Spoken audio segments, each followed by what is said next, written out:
我不知道有多少人来泉州，只会去泉州的古城。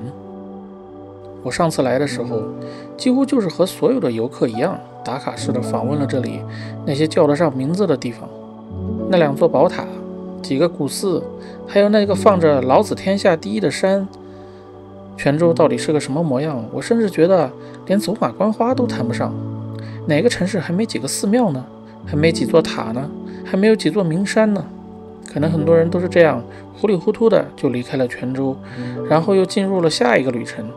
而我的行程并不是从古城开始的，虽然我也没抱着有重大发现的期望来到这里，但这种走走停停也让我看到了不一样的泉州。看着靠着海边生活的人，发现了一个无人问津的古镇，还有打鱼归来的渔船，还有一次有趣的石雕之行。中国的城市能有自己特色的越来越少，但能像泉州这样没有被朝代更替的战火焚毁，也没有被时代的大潮给淹没的城市还真的不多了。即使从这里离开的人前仆后继，在四海开枝散叶，即使这里早已经不是当年的世界贸易中心，你也能感到这里当年的繁华。这次我准备来好好看看这已延续了1000年的泉州的模样。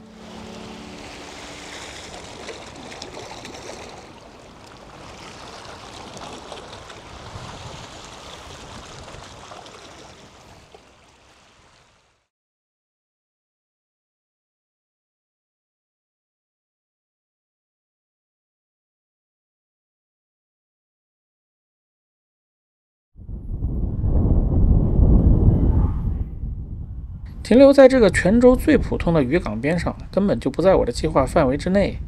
平时也不怎么吃海鲜的我，反倒是对于这种海港生活兴趣盎然。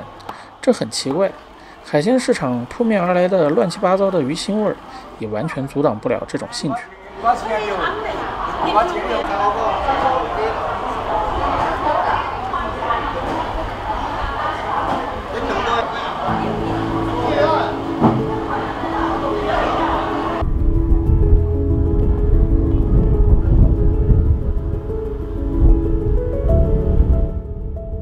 我就这么兴致勃勃地看着他们用吊车卸海货，看着他们给渔船里加油，看着他们修补渔网。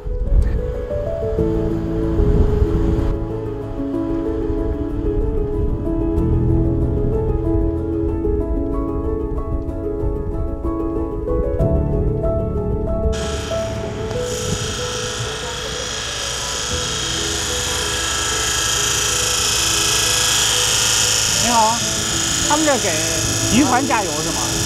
这加满要多少钱？那我不知道，要多少升啊？什么？加多少升啊加？1010吨。吨，10吨啊！我靠，这柴油还是那个柴油啊？啊，这是给渔船加油呢。然后朋友说，这种大船估计得加好几万块钱的油，而小船可能加1-2万块钱的油，所以你出去就成本挺高的，就必须打上足够的鱼才能挣回这个钱。这时候我理解了为什么渔村里有这么多庙宇、祠堂或者天后宫，因为这种事靠努力真的是用处不大。这个丰尾古镇、古城完全没有游客，就是没有人知道这个地方。然后你上网搜，只有2个视频，反正我看着还可以，就是没有人，知道吗？没有人都是风景。人家这个叫什么姑妈，进的是这个一个20岁的小姑娘，我查的啊。我也不知道在海边藏了多少古镇古城，总之我随便停留的这个地方也是一个无人问津的古城，丰尾古城。这个古城有一个名为姑妈娘娘的保护神，这个姑妈并不是说她岁数有多大，实际上这个为了保护渔民而牺牲的烈女非常年轻，而这个义烈庙就是供奉这位年轻的姑妈的一个地方。闽南地区的宗祠、寺庙大致都是这种风格，色彩丰富，装饰华丽，各种木雕、石雕、瓷片、绘画占满了所有的细节。总之啊，比起村镇里百姓住的古厝来说，这种地方永远是村里最靓的仔。小庙都比那些假古城认真的多，还镶了金。真好看！这种宝景哪有啊？现在盖的庙里都没有。必胜烈娘娘，他们在这摔什么呢？还在拜呢，平时就在拜。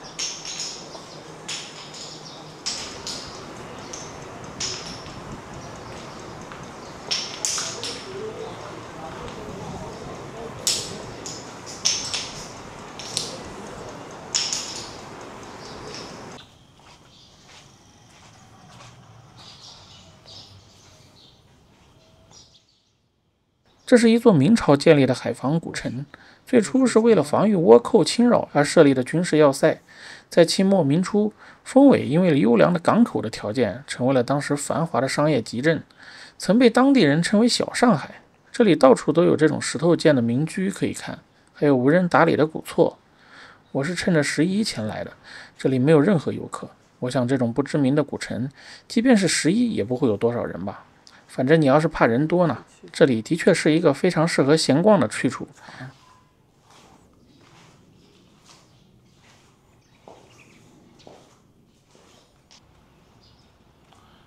当年这是一个，说是这个古镇是为了防倭用的，就很多倭寇骚扰，所以在这。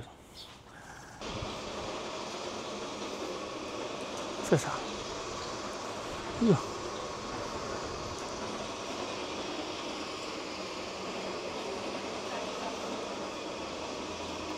这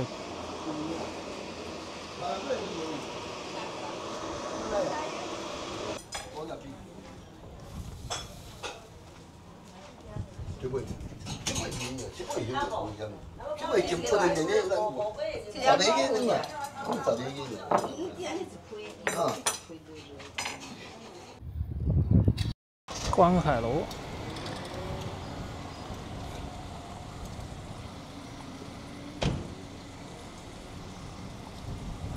真不错呀，看着挺好看的。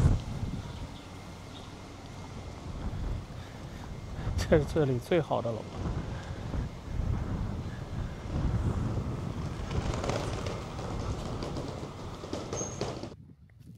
我没有生长在海边，对于海边的风景总是没有什么抵抗力。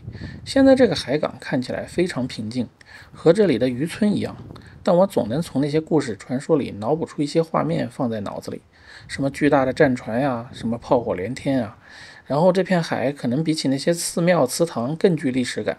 可能这在海边长大的人看起来就有点可笑了，但这大概就是我在海边旅行最美好的时刻。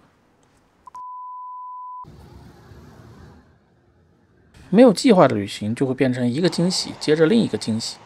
就在往泉州行进的路上，看到了满街的巨型石雕。可能很多人知道惠安崇武盛产石雕，这方面确实是我的知识盲区了，所以我就像发现了一个新的游乐场的孩子一样，也顾不上外面的热浪，开始逛这个免费的景区了。哎呀，这比去那个寺庙啊看的过瘾多了，是吧？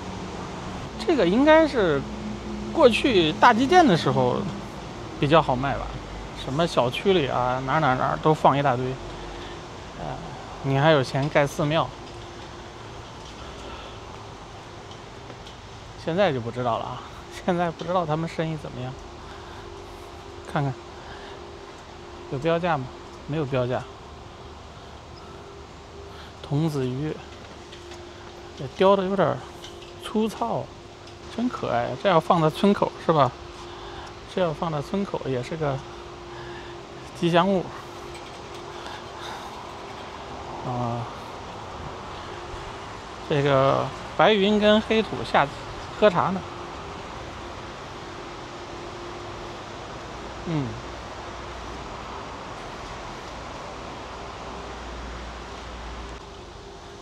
还是这个非洲人雕的像，特别有神韵。你看，它没有颜色，它都能看出来。观世音是最多的，好多个观世音。哎呦，这就是那个小区里、银行里，银行，这个要滞销了，银行现在也不行。这师傅雕的吧，有点呆，所有的雕像都是。哎呦，这得多少钱啊？我这都想问问，没有，你看客户来了没有销售，太帅了！哎呀，猪八戒，我去，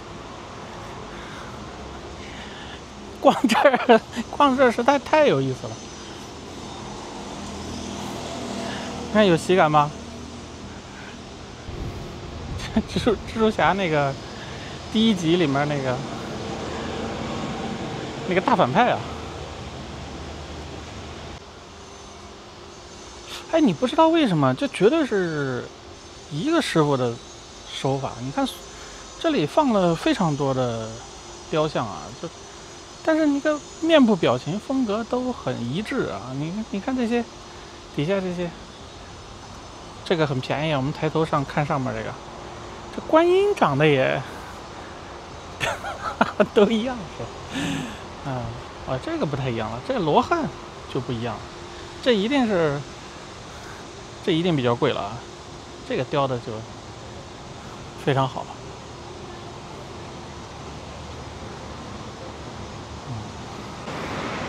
这放在路边，那是得下来看看。你买不买？都想下来看看。你看，就在这马路边上，这马路两边全是卖石雕的。大关公。这个可以进去看看，这里面品种比较多。哎呀，刚刚那一家吧，雕的都有点趋同了，每家可能师傅风格不一样。这个就看着还不错哈，这雕的还可以，有细节，有神态。我去，我还真没见过在哪个地方放这么大个关公的。你看，刚逛了那好多寺庙什么的，就是，然后放的各个地方，有的寺庙还不让你拍。现在这个多好啊，是吧？全都能拍下来。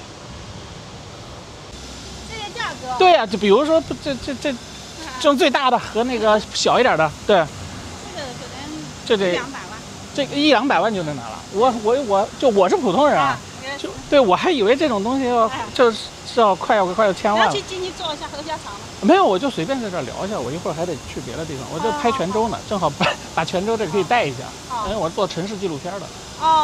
城市纪录片的。对，因为我普通人哪知道泉州，我是普通人啊，不知道泉州在做石头的，所以。对，那崇武这边都是做石头的。对，那其实还可以是吧？有一句话就是什么世界石雕看中国石雕看惠安石雕。对，惠安。看我们这崇武呀。崇武。这叫崇武嘛。崇武啊。但是它是靠近三峡这边的，就是这边。我看你们每个地方我看刚刚去那边那个厂，它跟你这风格还不太一样，雕的这个东西，它每个厂里有师傅还不一样。怎么说呢？师傅的话，其实都是崇武这边流动的师傅。不固定。就是比如说你也有固定的，就是你可能请的是固定的，有时候是流动性。和这个石雕厂的工作人员聊了一会儿，他说我应该去一趟崇武古城逛一下，既然本地人都推荐，我也没有理由不去看看了。石雕几乎占据了整个崇武的城区，但这个古城明显是个热门的旅游区，进古城还要收费，但听说晚上18点就没有收费的人了，那我就晚上去逛逛吧。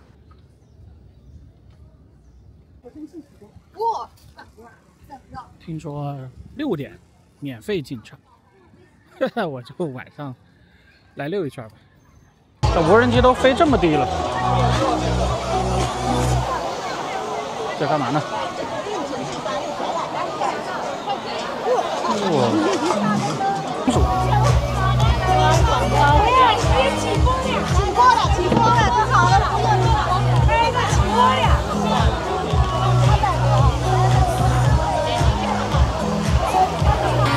们要送你日不落的爱恋，心牵着心把世界走遍。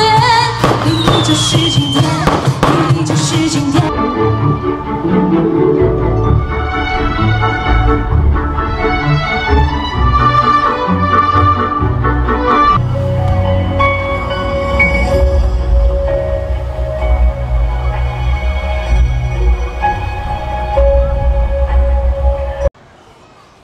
晚上6点就不用买票了，但是是不是6点就什么也没有了呢？它这个古城完全封起来的呀！你看，雕塑公园确实可以卖这个石雕，我去。白天看完的这还有，这又把关二哥放这儿了。这是文化大杂烩的一个古镇。你看关二哥后面写的是威震海门，关二哥还挺忙。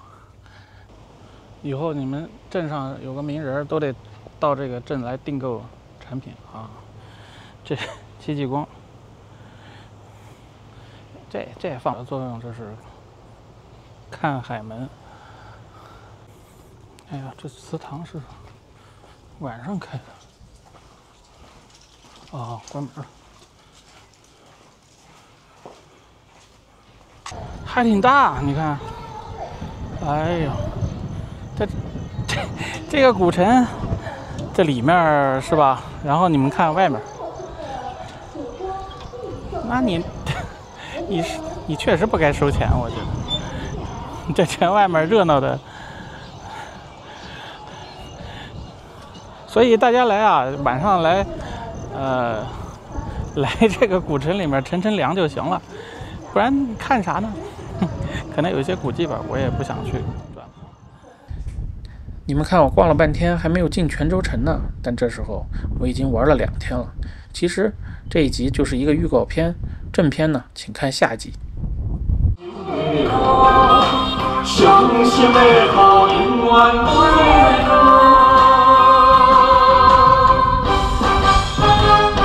再相逢。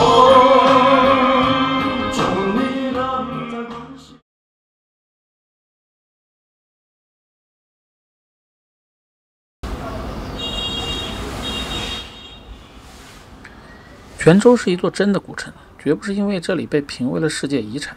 这种资格根本用不着谁来给他的名头上锦上添花。你只要走在遍布满城的任何一个古迹中，那些被保护了1000年的遗存中，都能证明这一切。我想我们不得不先从寺庙开始聊，因为任何一个来泉州的人，绝无可能绕过这里数不胜数的寺庙。但这些寺庙一定会让你有脸盲的时刻，无论是天后宫，还是少林寺，或者是开元寺、承天寺。如果我不告诉你，你甚至分辨不出这是哪座寺庙。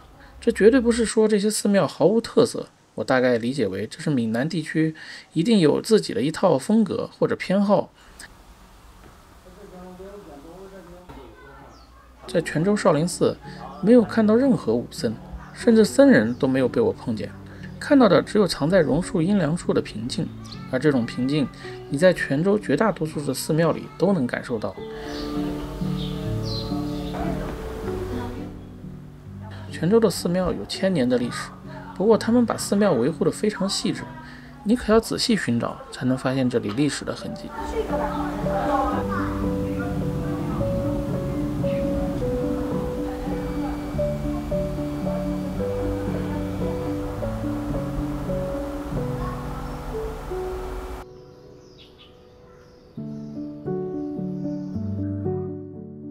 那对东西双塔经历了数次地震，依然傲然挺立，就和那些在海边的渔村里常年供奉的女神是一个道理。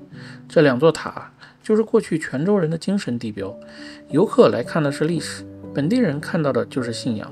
我之前已经来过一次开元寺了，这2座塔让这个寺庙从来就没有清静过，祈福、拍照、参观的人络绎不绝。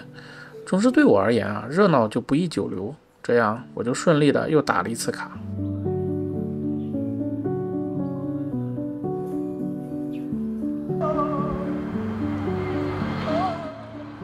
你要问我泉州城里哪个寺庙是我最喜欢的，肯定就是这个承天寺了。这个寺庙里没有给那些出片党们证明自己来过泉州的有力证据，所以一下子就清静了许多。而这种藏在闹市中的景致，的确给承天寺了一种特有的气质，就是比古城里那些平静的寺庙更加平静。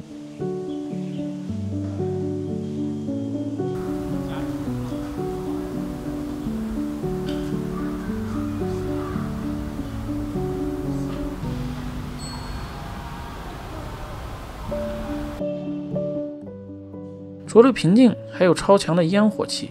这个城里住着各路神仙，从孔子到妈祖、越王和关大爷，还有穆罕默德、哈利路亚。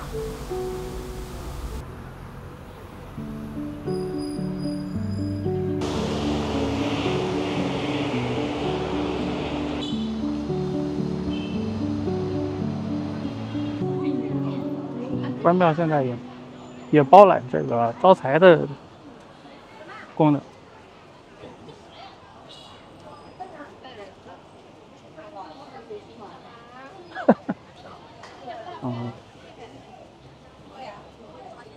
这是齐聚一堂。我说幸亏来了，这个风格确实挺咋呼，就是让你有求签拜佛的欲望。这个关岳庙大概就是我见过视觉上最热闹的寺庙了，各种颜色和各种角色满满的向你扑面而来。看到这一幕的时候，我老有一种不真实的漫画感，想来想去，恍然大悟。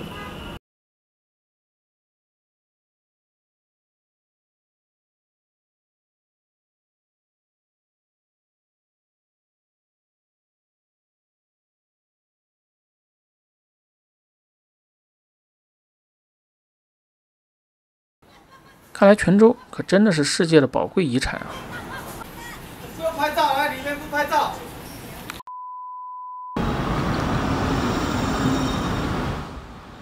泉州早已经没有了古时世界贸易中心的繁忙，但这里的市井气的确是福建最浓的。这种气藏在每一个古厝里，藏在街边的面线糊小店里，藏在每一锅姜母鸭的味道里，甚至藏在这些年轻人的咖啡馆里。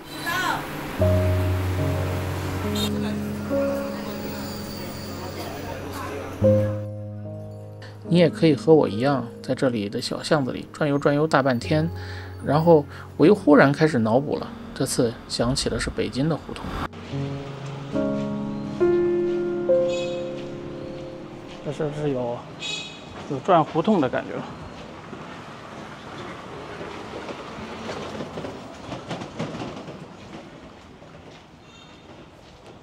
就是这种房子特别好的一点，你一进来，马上那个外面乱七八糟的嘈杂的声音就没有了。小别墅，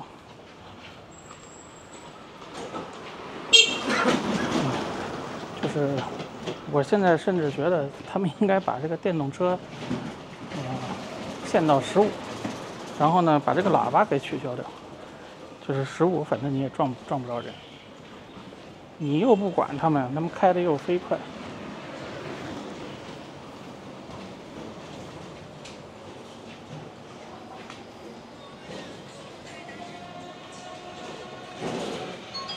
哎，小巷子。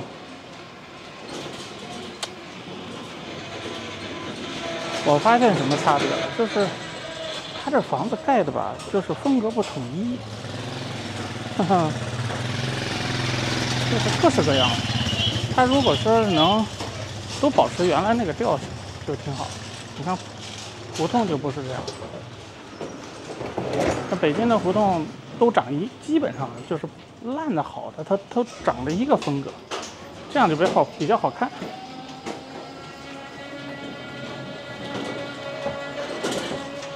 哎呀，这鸽子特别北京的吧？上面还有个塔。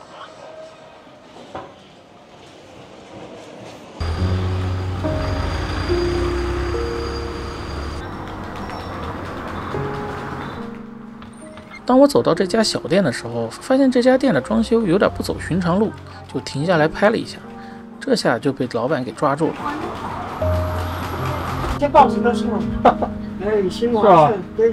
我说你这门口挺有特色，老店很好的店。对，往闽南话叫真好吃啊，店名叫真好侠，就是闽南语叫真好吃。对，我看到了。真好侠就是真好吃，对，我看到了。真好拎就是真好喝。啊，然后泉州实修就是零食，我们有注册很多商标。那个是我花巷的店，更漂亮哦。这是这家店底下那个花巷店，中山路花巷。这有报道啊。上很多电视，很多媒体介绍。来泉州玩哦，泉州是个好地方。对，很漂亮的，随便拍。那个人就是我，这个泉州形象片，就在世界各地播的里面就有我啊，还有拍你的，代表城市啊，挺有名的了。我上过8次中央台，厉害了。你可以搜索一下我，泉州陈建国就是我。哦，我叫陈建国，这个就是我，草根大使。那我这个眼睛还挺尖，对呀，我们是比较热情的草根大使。13年我自己就拍微电影了，泉州味道，我在泉州宣传泉州。在我走的时候，老板还从街对面招呼我过去，请我喝他们的饮料。我这个人啊，不太轻易接受别人的好意，也害怕这种过于热情的招待。总之，我谢过了老板就走了。所以我到头来也不知道这家小店的饮料是否真的好喝。有人喝过的，可以在评论区留言。哇，这面条街呢？别有动静。泉州还有一种你一定忘不掉的颜色，就是砖红色。相对于中国别的城市来说，泉州有一整套古城的视觉识别系统，就是这里的红砖建筑。每一个街道、每一个骑楼、每一个古厝、一个寺庙，这种红砖都是主旋律。而这种材质最为特殊的一点，就是会随着时间的推移，颜色越发鲜明。这很奇怪，这座已经成为世界遗产的古城中，并没有多少破旧沧桑的感觉，很难说是这些红砖起了多少作用，还是这里的人年复一年细心维护的这座古城。这大概就是泉州的颜色吧。这是白岩松说的。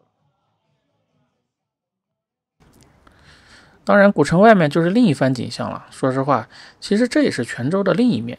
或许这才是泉州最真实的一面，因为真正住在这里的人，每天要面对的就是这些。就好像你要去北京旅游，住在2环里，你一定会觉得北京很好，而5环外面又是另一副景象了。所以真的要来泉州生活的人，可能就要自己去探索属于你自己的那一部分的泉州了。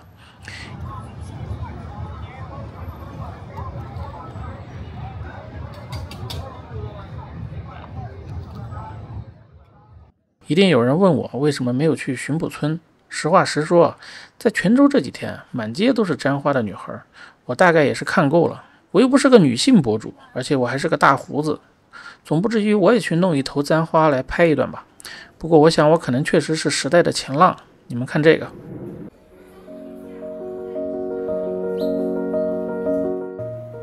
我要说这次我也算是很认真的，马不停蹄了跑了不少地方，但我的确也不敢说我就能把泉州给聊明白。从内心来说，泉州这个古城对于我而言就是个古城，这感觉和北京2环里是一个道理，那就是个城，你去看看，拍几张照片，了解一下中国的历史，这个城的任务就基本结束了。我要是个宋朝人，我也希望跑到这里来躲避北方蛮子的骚扰，在这里安居乐业。但泉州现在只属于泉州人，它再也不是贸易中心了。如果你喜欢，你还可以跑到这个古城来旅居几天，的确能享受到一种在众神庇护下的千年古城的味道。吃的方面也不用太担心，如果你是江浙沪的人，这里一定能让你满意。如果你是西南来的人，我想你自带点辣椒也能解决一部分问题。但夏天有多湿热就不用我再多说了，你们自行脑补吧。它有很多渔港，还有崇武的石雕，还有巡捕村的簪花和会员女的衣服可以拍照。你要问我最喜欢泉州的是什么，还是这里的海港，奇怪得很。无论走到哪里，只要看到这一片海，一切都不重要了。时间也慢了，气温也不高了，烦恼也都忘掉了。所以你们一定要到海边来。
在我快要离开泉州的时候，还去了几乎无人问津的六圣塔，太奇怪了。这塔的重要性一点也不亚于城里的纳尔维，那时候它就是为了出海的航船当航标来使用的，而且也是个送购，居然也落到了即使免费也只有我一个游客的境地。反正我又是独享了。好了，泉州的节目就到这里了，谢谢大家，我是博尔飞。